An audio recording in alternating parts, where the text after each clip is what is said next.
Hello and welcome to Flash Forward. I'm Rose and I'm your host. Flash Forward is a show about the future.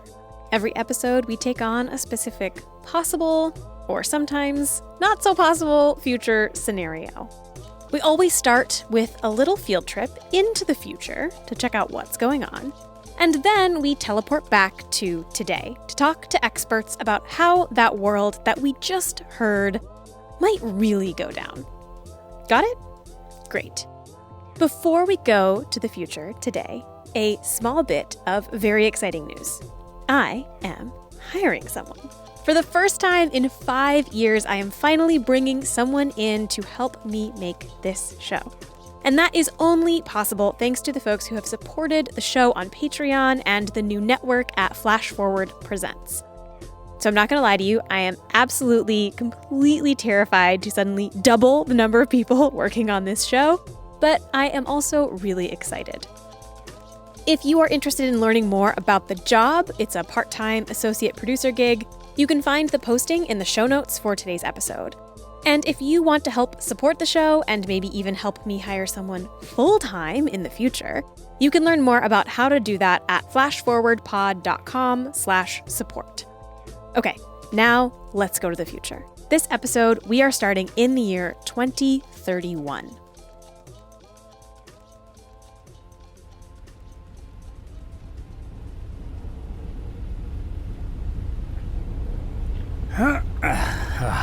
All good down there?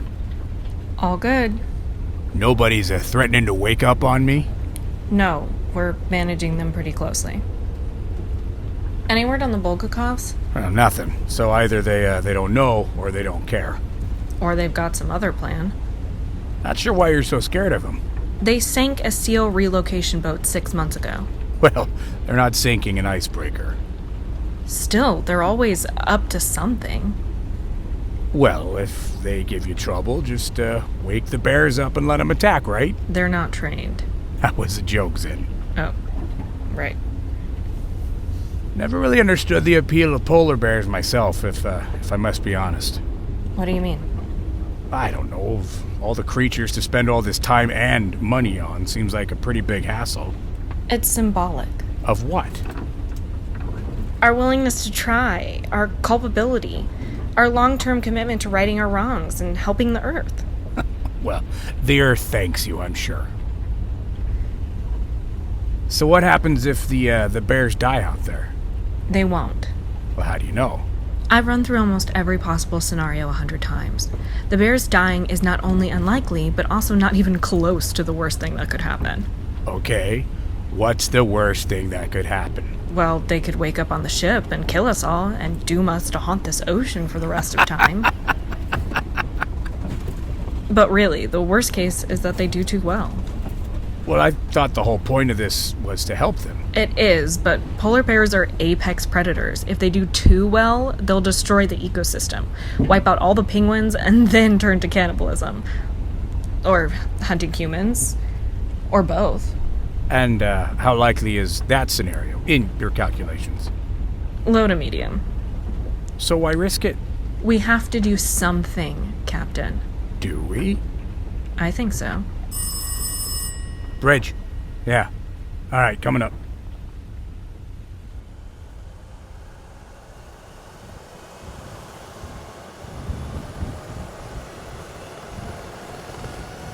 Okay, you all know where you're going. Listen to your Sky team to get confirmation before you release.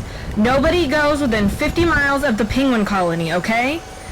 And double check the radio collars before you administer the diprenorphine. You need those collars working.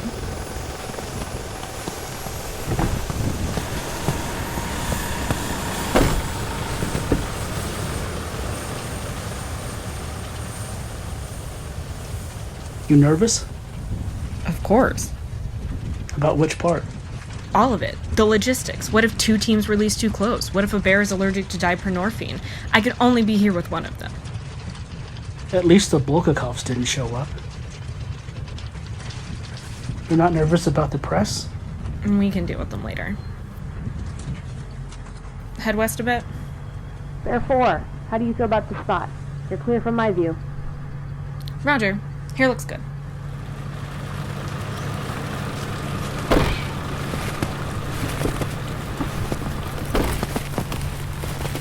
Collar check. All set. Breathing looks normal. Ready for the buprenorphine? Yep. Okay, buddy. Easy does it. Welcome to your new home. Don't mess this up for me, okay?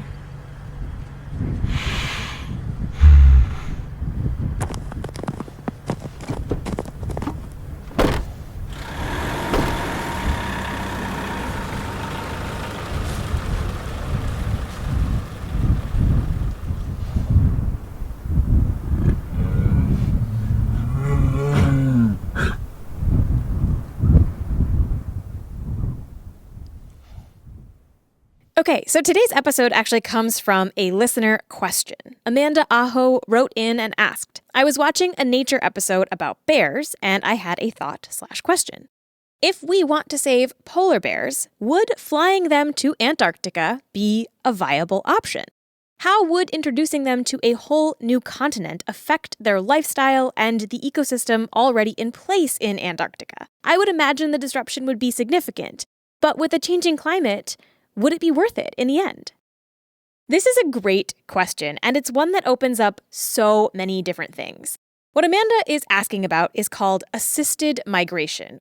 Assisted migration is a deliberate conservation policy of if you're worried about a species that might be rare or going extinct, is it or is it not legitimate to take the species and move it somewhere else? This is Dr. Jason McLaughlin, a paleoecologist at the University of Notre Dame. Assisted migration in the face of climate change basically says, look, normally as the climate changes over time, species can move around and sort themselves out. But we humans have mucked up the climate so much, and it's changing so fast that many species won't have time to adapt. Since we brought this climate upon them, we have a duty to help them with these changes. And that means moving them to places that they are more likely to be able to live in these future conditions. So there's one in the deserts of California called Harwood's woolly star. Harwood's woolly star has an adorable name, and it's an adorable little plant, lives in the desert, and there's very few of them. All the woolly stars in the world would fit in your backyard. Harwood's woolly star is sort of like small little bushy plant that has these really cute, very tiny white flowers. A lot of the plant is covered in this fuzzy stuff, which I'm assuming is where the woolly part of the name came from. And the star part is probably describing the way that the leaves kind of form like a spiky star at the end of each stem. And Harwood's woolly star is probably not going to fare well when the climate changes in Southern California. So is it an okay thing to take woolly star and move it to where you think it might be better? With a species like woolly star, it's hard to be against it, right? When you put it that way, you're like, oh, well, come on, you got to put the woolly stars, give them a chance. And what are they going to hurt, really? But that's the trick, right? So this idea to relocate a species, to give it a chance, is both simple and incredibly complicated. It opens up questions of what a native species even is, how you decide what an ecosystem should look like, and what our role is in meddling with, or perhaps saving, the Earth in the face of climate change. And today, you are going to hear from a bunch of people about this idea. Some who are for it, some who are against it, and some who still aren't sure where they fall. Let's start with the case for assisted migration. And to get that perspective, we are going to travel south from the homeland of the Harwood's woolly star and into Mexico. The trees cannot walk, but climate is going upwards in the mountain. This is Dr. Cuauhtemoc Sáenz Romero. And I am a researcher at the University of Michoacan. It's a state university located at Morelia City, which is the capital of the state of Michoacan. We are in the center west of Mexico.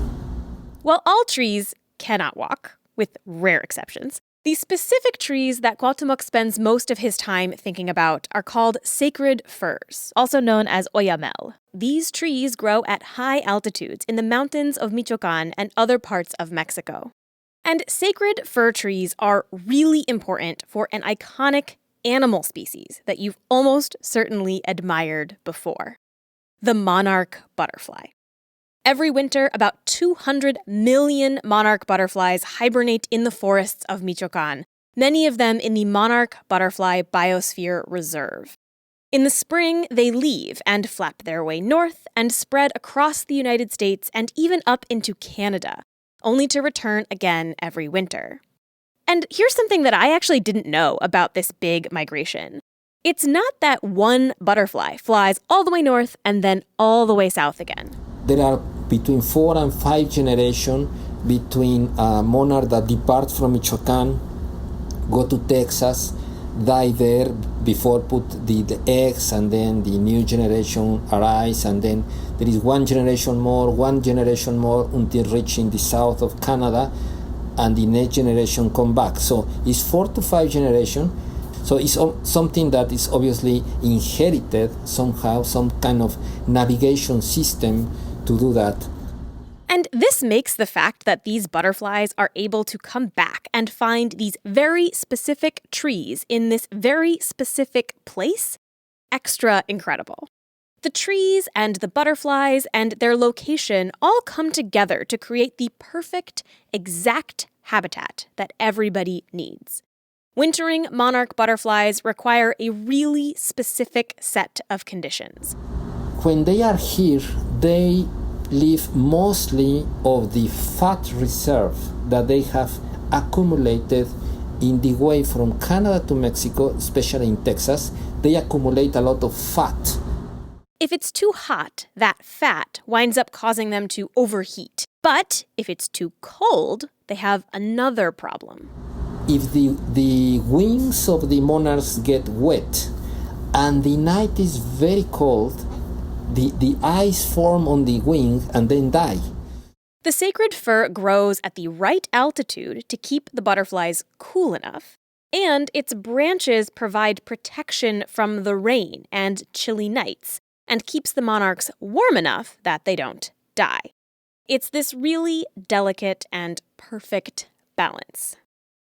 But, of course, with climate change, experts worry that that balance is going to be completely thrown off.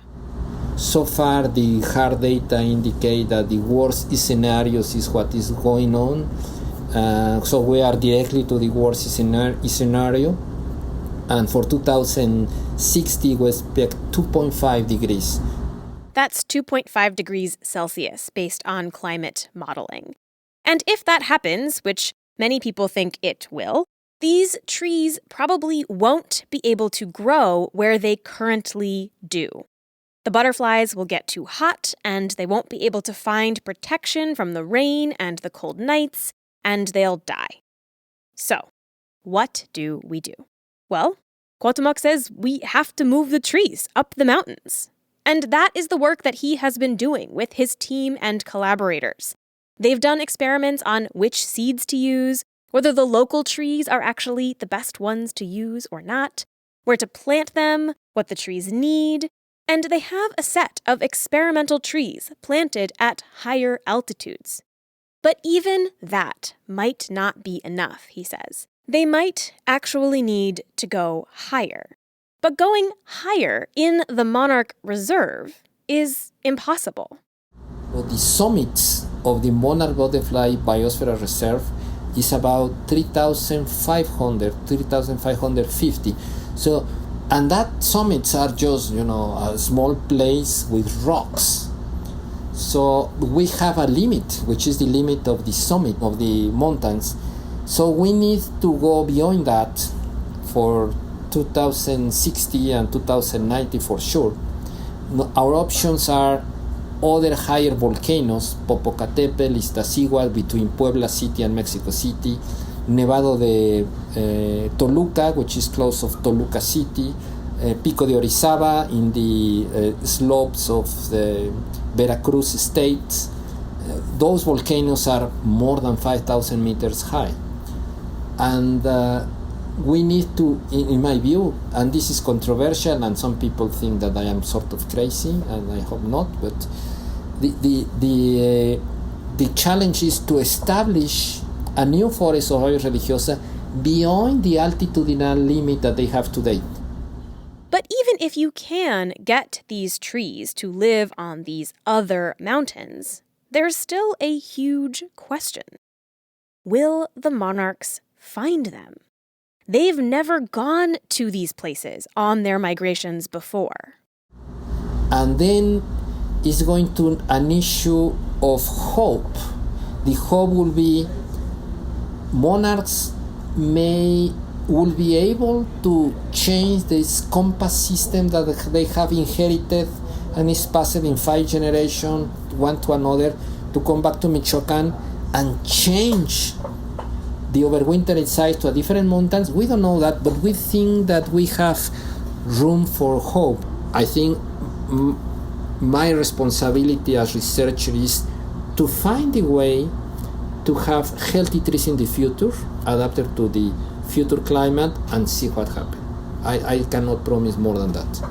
Right, fingers crossed that the butterflies can exactly. find their way. Exactly. The challenge in doing some of this research and moving these trees around is that you are trying to put plants into places that they won't do well in yet, but you think they might do well in the future. The projected future climate do not happen yet. It's going to happen. We are progressively moving to a warmer and drier climate, but it's not happening. The 2060 climate is not happening yet. We are in 2020. So the challenge, the immense challenge of this, if we move too much the seedlings, is going to be killed by the frost. So if they go too far, the seedlings won't survive the frost. But they have to start now to see if they can grow at all and to establish a population before it's too late. Now, Cuauhtémoc did not always think that assisted migration was the way of the future. In fact, he told me that in 2009, at a conference about forests in Guatemala City, he was surprised to hear a very prominent researcher endorse this idea. I was translating, and he said, in the future, the healthy trees that are going to be, the healthy forest of the future is going to be planted forest with assisted migration. It was 2009, and I was very shocked by that sentence that sounds to me very radical. That was 2009. Now it has been on 11 years, and I am convinced that he was right. But of course, not everybody is gung-ho about this idea. Not everybody thinks we should move species around this way. So what's the difference between assisted migration and just introducing invasive species? Biologically, maybe there's not a big difference. Ethically and in terms of human values, there is a big difference, and that's an interesting thing, right? And when we come back, we are going to talk about the scientific, legal, logistical, and ethical quandaries here. But first, a quick word from our sponsors. Let's say that we decide we want to do this, that we want to start picking up certain species and preemptively moving them to help them get ahead of climate change. There are a few questions here that we have to answer. Biological, ethical, legal, philosophical, probably some more things that end in AL that I'm not thinking of right now. So let's start with the law. Are you even allowed to move stuff around like this? The answer to that is basically the same as the answer to every legal question, sometimes yes, sometimes no. We have a bunch of rules and regulations to prevent that. We spend millions or billions of dollars a year to avoid invasive species. That's Dr. Jason McLaughlin again. Some states have checkpoints at the border to make sure that you are not bringing in certain plants or animals that might pose a problem. A lot of the proposals for assisted migration that are out there focus on plants. And that's in part because, as we noted before, plants cannot walk. If I allow an animal to be introduced to next door's property, that's different from plants. You're much more responsible. And it's because animals move, barnacles accepted. I mean, animals move all the time, and so it's more obvious. It's just a more immediate thing. The plants will move, but they just move once every generation. And generally, the laws are slightly less strict when you're talking about plants. So you might need to get special legal permission to even try this, which you'd have to get through various governing bodies depending on where you are. And often, the people in charge of things are pretty skeptical of these ideas. A few years ago, Cuauhtémoc tried to do a study on relocating endangered Mexican spruces. And we modeled the suitable climatic habitat, and we found that for 2060, in the Mexico, mostly is going to disappear the suitable climatic habitat for Picea martinezi, and we found marginal suitable climatic habitat inside the monarch butterfly biosphere reserve. So Cuauhtémoc was like, great, we'll just bring these super rare species here and we'll plant them and give them a place to survive. And he went to the people who ran the reserve at the time. And we say, could we do a experimental provenance test inside the monarch butterfly with this Picea that otherwise is going to be extinct? And the answer was absolutely no, because the Mexican law says that in a natural protected area, you cannot plant species that are native endemic of this natural protected area. And Cuauhtémoc admits that that rule makes sense. Or at least it made sense for a long time. But he argues that things are changing, and conservation practices have to change too. Despite these rules, there are some groups of people who are taking things into their own hands. One of those groups is called the Torreya Guardians, and they have been focused on saving the Florida Torreya. There are only 1,000 Florida Torreya trees left in the world, and the trees are not reproducing. So a small group of botanists and activists has been planting these trees in other places that they think they might do well in to save them. Now, so far, I've sort of made it seem like you just model where the trees should go, you figure out their ideal future habitats, and you plant them there. Unfortunately, it's actually not that simple. It turns out that figuring out exactly where to put the species you might want to save, figuring out where they will be able to live in the future, that's actually really, really complicated. When you look at the distribution of a species, there'll be a certain climate that it lives in. But that distribution is not just determined by the climate, it's determined by all the other species that live with it. And those could be competitors. Let's take a plant, for instance. A woolly star. It could be competitor species that, slow its population growth rate. It could be a predator that eats it. It could be a pathogen. And all of those things interact with the environment in other sort of high-dimensional ways that are hard to really understand. In other words, just because the climate might match the current climate that a plant lives in, that doesn't necessarily mean that planting it there will work. It might rely on some other species to live, or it might require another species to control it so it doesn't take over. Jason is a paleoecologist. He studies how ecosystems used to be and how they've changed over time. So I thought that maybe his work could help people predict into the future how our current ecosystems might change and which species might do well where. But when I asked him how his work could inform these choices, he said that it basically can't.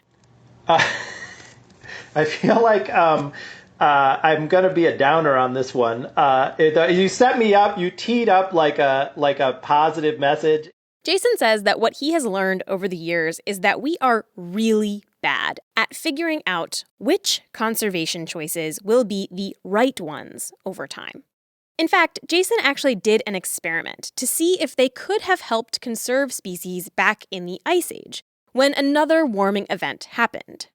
And what we did was we pretended that we were Ice Age ecologists at the start of the Holocene, which is the warm period that we live in now. So global warming is happening, CO2 is rising, species, the woolly mammoths are shifting, the spruce forests are in decline. So knowing what they know now, could they come up with a way to save these ecosystems, to preserve them? Could they design reserves to preserve the biodiversity with the tools that they have now? So they came up with a bunch of ideas about how they might have done this if they had been alive during the end of the last ice age. And then you run the tape forward and see how we did, and it was terrible. It was worse than random for most cases. The point here is that it's really hard to know what is going to happen when you make conservation choices. Ecosystems and the climate are both incredibly complex, and they change and shift in ways that we don't fully understand. So assuming that we know enough to manipulate and manage the entire biota of the Earth is asking a lot. And I've been an ecologist for many years, and I know that our field is wonderful and we know a lot, but we cannot tell you where to put all the species, even if we thought we could do it. It's not going to stay where it is, and it's not going to go where you think it's going to go. So I think that the big lesson of paleoecology is humility about this stuff and recognizing the uncertainty. Now, you might think that this means that Jason is against assisted migration. But he is not. He used to be, but over the years, much like Cuauhtémoc, he actually changed his mind. Yeah, Alex Camacho convinced me. Alejandro Camacho is a law professor at Irvine. He's the one I'm working on the Woolly Star paper with. I had the same sort of established view that I think most people do, which is that if someone wants to move a new species into, a place that I know and love, I would be skeptical of it, and that it might seem a lot like just introducing invasive species. And Alex's question was, well, who gets to decide whether that's good or not? Because you're making a normative judgment, a value judgment. That's what you're saying is not objectively determined by the science. I can tell you for sure that this is the native community. I might even be able to tell you which species are risky to introduce or not. But whether that's a good thing or not, science has no say in that. That's a human value that we come up with. And so Alex's question for me was like, who gets to decide that? And I was like, well, the experts, obviously. I happen to be a person who has, who's right on this. And Alex was like, well, where is that coming from? And he really got me to think about this line that I think a lot of us professionally should probably think more about. You just get used to it. It gets ingrained, and you start thinking that your expertise gives you moral authority, which it doesn't. And then I was like, Jesus, Alex, if we do that, everyone's just going to want pandas like everywhere, And he was like, well, convince them that that's not the way to go. Pandas everywhere!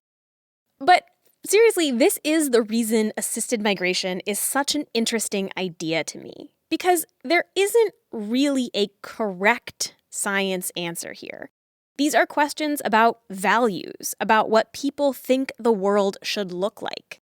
Everybody involved in these conversations kind of has their heart in the right place, right? They all want to help the animals and plants and make the world better. But what does that actually mean? It's also philosophically really interesting because it pins two really core values of conservation against each other. And one is this idea of nativeness and keeping things native. And the other one is stopping things from going extinct. So if you're kind of committed to nativeness and you're also committed to biodiversity, then the assisted migration question makes you choose, and that's a tricky one. And those are the questions we are going to tackle after this quick break. When we spoke, Jason told me a story that kind of sums up a lot of the weirdness about this question of moving or not moving species. So years ago, I was having this conversation with a Dutch friend of mine who was very concerned about endangered plants in the Netherlands, rare species, and they're threatened by climate change. So I asked her, because I had been thinking about this, what would you say to someone who, was sort of forward thinking and they said, well, just let's have a little reserve of them in Sweden, a little farther north just in case. Would that be a good idea? And she was like, oh, that sounds like a totally reasonable thing. And then I said, so presumably you wouldn't have any problem then if a Spanish ecologist wanted to move some Spanish plants to the Netherlands. And she was like, oh, well, wait a minute. Now that, we'd have to talk about that. A lot of us have these romantic ideas about what our local ecosystems should look like. And that almost always involves a conversation about keeping out invasive species. But who decides which species are invasive? I hate the term invasive species so much because it really sort of seems like the species are doing it on purpose, right? Like the species are like, hey, then let's go invade, and that's just not how it happens. This is Emma Maris, an environmental writer based in Oregon who's been covering these debates for years now. And she has a real vendetta against the term invasive species. It was ecologist Charles Elton who came up with this whole framing in the sort of 1950s. It was a very Cold War kind of framing. And it was, he was intentionally using military metaphors to try to get people to take notice. And it worked. It really worked. He was like, this is an issue that nobody pays attention to, so I'm going to use all these metaphors of bombs and invasions. And yeah, it was a brilliant rhetorical strategy. And now we're stuck with this notion of species that are somehow intentionally causing problems or bad guys, which drives me bonkers. Exactly what makes something natural, native, specific to a place can be really hard to pin down. There are species today that we're not actually sure of their origins. Even in places like Hawaii or islands that have limited contact with sources of new life, it can sometimes be hard to know whether a plant or animal originated there, or was brought over by early humans, or perhaps drifted there on its own. And it's even harder when we talk about a connected landmass. And these thorny questions wind up getting people into weird situations where you have to defend one animal, but not another. Take, for example, owls in the Pacific Northwest. For many years, the spotted owl has been an iconic species in Washington and Oregon. And the spotted owl became extra symbolic in the 1990s when the region was embroiled in the so-called timber wars, in which conservationists demanded that large swaths of forest be preserved to protect these little spotted birds. Growing up, I remember seeing bumper stickers about shooting spotted owls and running them over, and because they were seen as a threat to a whole way of life, a whole culture of logging and timber. A poor little bird with a huge amount of cultural baggage on its shoulders. Right, and the spotted owls probably have no idea that there are bumper stickers about them. Yes, I mean, that's something like, I feel like ecologists and us as lay people, like we should just like put a Post-it note on our computers that says like, they don't know. Today, the birds are not just threatened by human-driven environmental degradation. They have a new bully in town, and it's another owl. Barred owls, which are kind of relatives of theirs from the East Coast, have moved across the country. They started moving around 1900. They got to the Rockies in the 30s. They got to Oregon in the 90s, and now they're just kicking the spotted owl out of their habitat, like taking their nesting sites, taking their territories, and then also mating with them, so creating these hybrid owls. And the conservationists who are trying to save the spotted owl are freaking out. Nobody knows what drove the barred owl west. It could have been a lot of things. Maybe a little bit of climate change, a little bit of habitat loss. Whatever it is, they have arrived, and they are winning. And this is an awfully uncomfortable problem for conservationists in the Pacific Northwest. Which owl do you stand behind? Should they help out the spotted owl? Keep the barred owls out? In 2013, the Oregon Fish and Wildlife Service decided to stick up for the spotted owl by shooting barred owls. They've shot over 2,000 barred owls to sort of save the spotted owl. And even the people who are doing the shooting admit that this is not fun or easy. Shooting owls feels terrible, and they hate to do it. So they're kind of stuck again in a clash of values. They don't want to see the spotted owl disappear as a distinct species, but at the same time, they love nature, and shooting an owl doesn't feel fun. And all of this seems, it's weird, right? Like, what are we doing here exactly? Like, what's the point of this? to preserve some kind of natural state that even a paleoecologist couldn't have replicated or predicted, one that will change on its own anyway. It's hard and it's complicated. But we can't really talk about native and non-native species without acknowledging that pure, hard, traditional science, that's air quotes in case you can't see me, which you can't because it's a podcast, but you could hear them maybe, is not the only way of knowing an ecosystem. In many places, indigenous people have very deep and long-running relationships with the land and the species that live on it alongside them. Traditional cultures, especially in the north, and indigenous cultures have positioned and formed close relationships with certain key species. For example, salmon, eagle, reindeer. Reindeer herding is, of course, a very old ancestral occupancy or occupation and way of living with the land in Siberia and this part of the north. This is Dr. Tiro Mustonen, a fisherman, resident of a traditional community in northern Finland, and a researcher with an organization called the Snow Change Cooperative, which works with traditional communities like his and indigenous people in the Arctic to try and preserve and understand their shifting environment. Tiro points out that for many traditional and indigenous communities, assisted migration already kind of happened to them. For example, sable, which is a fur-bearing animal, was transplanted and moved around in Siberia. There's an indigenous group called Evenki in Siberia, and one of those communities where Snow Change has been working with them on their request. There was a famous hunter and reindeer herder, Vladimir Kolesov, and Kolesov was saying that we don't have a lot of songs about the sable because the Soviets introduced it in this area. And in our, shall we say, native animals, and with our native animals, we have songs and our own ways of relating to those animals as a part of the ecosystem and forming these good relations between humans and animals. And in a way that's a pretty profound statement. The indigenous knowledge is also assessing, observing, and forming these relations using songs as well as many other things. They had no song for the sable because the sable wasn't really part of the family, wasn't part of this set of relationships with the land. And of course, there are obviously some historical examples of species being introduced places and genuinely causing tons of problems.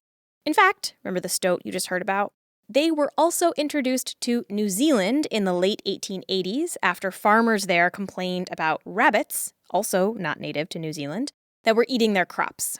The idea was that these stoats would eat the rabbits and there would be no more problem, but they did not, in fact, eat the rabbits. Instead, they ate the many birds that lived in New Zealand and nested on the ground, because for most of the island's history, there were no mammalian predators to worry about. Today, New Zealand is spending billions of dollars to try and get rid of these stoats. So while it might be hard to tell from traditional sources of data what has historically lived where, there is a lot of knowledge kept by folks who have this really long relationship with the land and the creatures on it.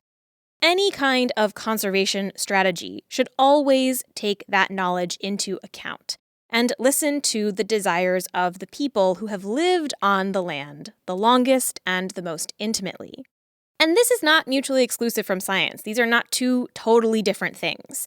There is a super interesting paper that I will link to in the show notes by Jamie Oyazi called Dene Kinship as a Framework for Conserving Native Tree Species in Climate Change. And that paper talks about the ways in which indigenous knowledge can be useful in thinking about things like how you apply modeling tools. Tiro is an advocate for what is basically the opposite of assisted migration, a conservation method called rewilding. Rather than moving species around to try and predict where they might do best and save them in the future, Tiro believes that if you restore ecosystems to their healthiest current state, they will be more ready to adapt to climate change as it happens, naturally. Even if everything is under change, there is still a lot of hope and meaning in preserving intact natural habitats. So if we have a wetland or a marsh mire or river system that's still relatively intact, while the species will come and go, or there will be impacts from climate-induced changes, they will be still better off, even the new species, when they arrive here on natural habitats. The work that Snow Change does has three main elements: protecting environments that are currently healthy, restoring places that might have been destroyed by human use, like mining or logging, and the third one is restoring the rights of indigenous communities to their land so that they can make management decisions directly. For example, in Finland, the communities and indigenous Sami don't have any land or water rights at all. There's no land rights or treaties between indigenous peoples and the state. And that's why the idea that we are reclaiming and restoring lands which were degraded by state or industrial land use before, and we nurture them back into health to have a fighting chance and also increase equity and rights in conservation and land-based lifestyles, is that's very exciting. This work is about whole places, not individual creatures, the way that assisted migration tends to be. Tiro argues that focusing on one species, or even a handful of species, misses the complex relationships between the land and the life that lives on it, humans included. And that's why the focus on single species like the polar bear is in a way cute at the beginning, and it's very appealing, and people feel probably that they are taking action, but it's actually far more important to tackle the whole system-wide or ecosystem-wide approach, combining indigenous knowledge, values, ethics, and science. Do you think that there's ever a situation in which humans should assist a species to move somewhere else? Is that ever something you'd consider? It is very hard to say a general yes or no. We are also sitting in the sixth extinction wave of losing hundreds of species a year, many of which have never been identified by science or understood how and what kind of a role they play in ecosystems. At the same time, in many ways, for indigenous peoples, all life has inherent value. So the fact that there are species that they consider to be of high importance and consider themselves essential or key relations, that's, I guess, what the word would be. In that context, I have seen many communities fighting and trying to preserve those last stocks. We are currently staring down huge environmental problems. Climate change, extinction, pollution, things that nobody has really lived through before at this scale. Nobody has seen before. And it's really hard to know what the right thing to do is. Maybe sometimes you can move a keystone species a little bit further north or a little bit up the mountain and give ecosystems a head start. Maybe other times you should be trying to shore up what you have so that it's ready, prepped like a boxer for the fight of its life. I think one of the things that's really interesting to me about this question of assisted migration is the concept of duty. If we humans have wreaked havoc on the environment, do we have some sort of obligation to do something to fix it? Does that mean that we have a special job to conserve our planet extra? I think that if you do buy the notion that a species can have collective responsibility, and I sort of do, then we do have obligations to sort of, quote unquote, fix things. But I think we're in this tricky moment where we don't really know how to fix things. Fixing things is in these incredibly complicated ecosystems that are still beyond our understanding, all of the dynamics of how they work. Us blundering in there and trying to fix things might, in many cases, do more harm than good. One thing I think about a lot is whether it's actually a good idea for humans to consider themselves sort of the CEOs of the Earth. For one thing, we haven't really done a great job so far. I personally would say that our performance has been subpar. But for another thing, I think that there's also a real sort of philosophical shift when we start to frame our role as being in charge of the planet, as the architects of some vast Lego structure where we build and take apart and rebuild as we please. Do you ever worry that, like, by really saying, like, no, we are assuming responsibility, that might backfire in some way? Absolutely. Yeah, I think it's really problematic because on the one hand, I'm saying that there is no option to not intervene because deciding not to intervene in any given situation just means that all the other human influences are going to run rampant. So every decision is a decision you have to make. But on the other hand, and I'm saying that we have enhanced responsibility for the non-human world because of what we've done. But on the other hand, I'm saying that we're pretty terrible at it. So we have to balance kind of the virtue of humility against this responsibility to the non-human world. I think that's where we're at. We're at this really teetery-tottery point where we need to be humble, but we also need to realize that we can't just like let nature take its course because we kind of broke it. So we bought it. In this future, if we do decide to start moving things around, that process is going to be really complicated and different each time. And there are no clear answers here. Maybe sometimes the answer is to move something, and sometimes the answer is to stay put. And so, unfortunately, deciding whether to sort of directly intervene and manage or whether to observe and see what the other species do is going to be a totally case-by-case decision that you're going to have to make with yourselves and the people in your agency and all the stakeholders and the people in the community and any indigenous groups that have connections with any of the species that you're working with. And so it's going to mean like a massive decision-making process for every single one of these conundrums.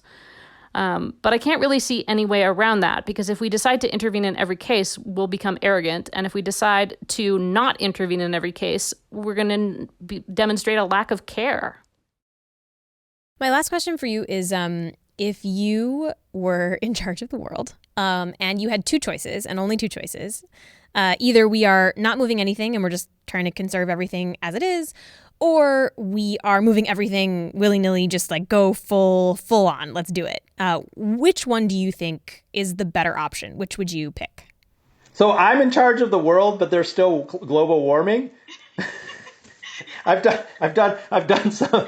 made a terrible mistake. I would make an argument that's not based on science, but based on not even ethics. It's really just an emotional sense of how nature works. The beauty of life is its adaptability through extinctions and recovery, and this may be a great extinction like the 5 we've had before. But life will persist, and that's how life has dealt with things in the past, and that seems fitting somehow to how biology has always worked. Let me just put on another hat and say the alternative, which is also depressing but comes from a different perspective, is humans are fixers. We're like, gung-ho, like changers, and maybe we should just embrace our human nature and change everything and take responsibility for it. So I think each of those things is deeply flawed and sad, but those would be, you could make an argument either way. I might go for the first one because I'm a nature lover. Okay. We started this episode with a question specifically about polar bears, and I have not really talked at all about polar bears. So just to close the loop here, I did reach out to a polar bear expert to ask about this, and here is what Dr. Andrew Desrochers told me. He said, quote, "Polar bears would love Antarctica, and they would thrive there. Of course, there are issues. It's against the Antarctic Treaty to bring species there. They would devastate penguin and seal populations, possibly driving some to extinction." Okay, so we shouldn't do that, but he did end his email with this note, which I thought was very interesting. He said, quote, "There are vague rumors that a U.S. general proposed moving polar bears to the Antarctic in the 1950s. I've never seen a firm source on the issue, so it's a bit soft." So there you have it. Polar bears, not a good idea in Antarctica unless you only care about polar bears and not about anything else that already lives in Antarctica. And as for those rumors, I also couldn't find anything about this, but if you have a source in the US government who can confirm or deny the fact that they were trying to put polar bears in Antarctica in the 1950s, please let me know. I would like to ask some questions.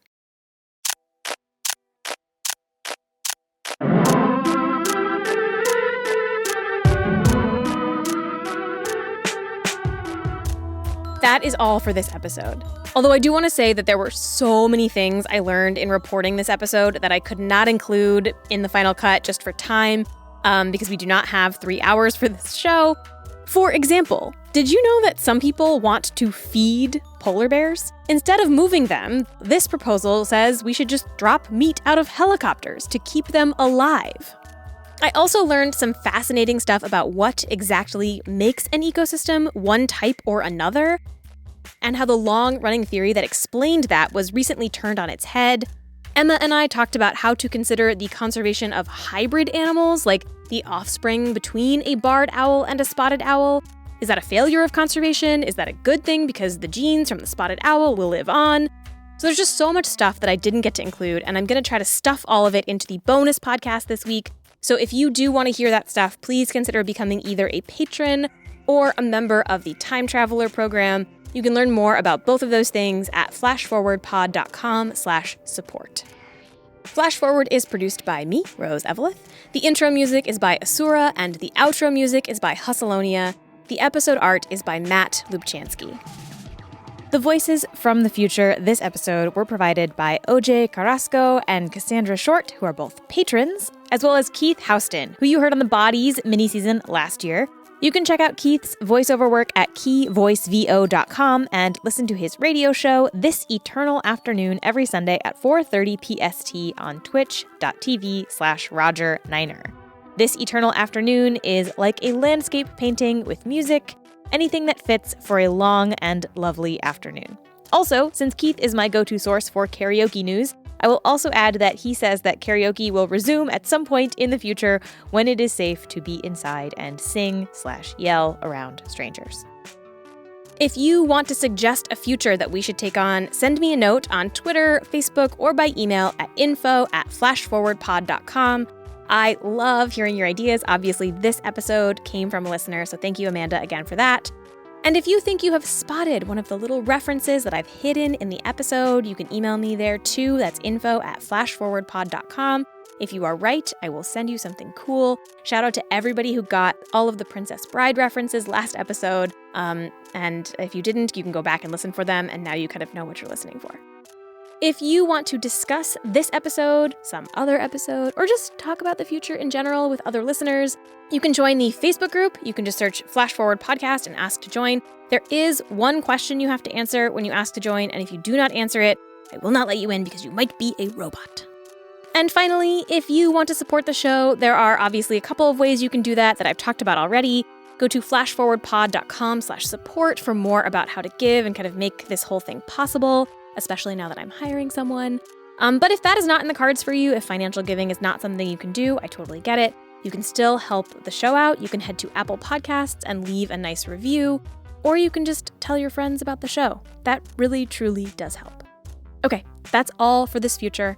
Come back next time, and we'll travel to a new one.